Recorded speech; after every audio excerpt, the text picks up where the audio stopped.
Today's program in Ward 99, which is actually extending from the 3rd of July to the 7th of July, is taking place in Ward 99 with various units and departments from eThekwini municipality. That being the electricity department, which is the focus area on Makabeni Township. We have wastewater and sewer. We've had parks and gardens, starting with illegal dumping that is taking place across our ward. The number of streams in the ward have not been clean. Trees are in the streams, blockages in the streams, drainage that's not been cleaned, channels that have closed off, resulting in water flowing across the roads and causing potholes onto the roads.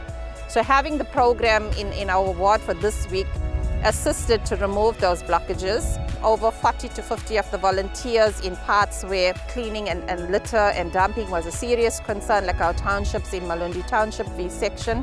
The law enforcement that has been visible throughout this week, attending to businesses, checking on permits, checking on licensing, taking care of our environment, which is such a crucial issue, and getting an education across to people as well to tell them and to educate them that, listen, dumping is not a good thing.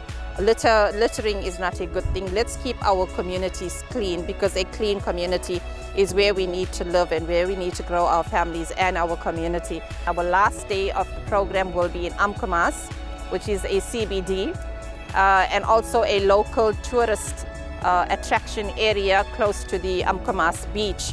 With the program, we're hoping to get much of the list that's been submitted by the communities attended to and cleaned out, and hopefully we'll have a cleaner, healthier and a safer ward going forward.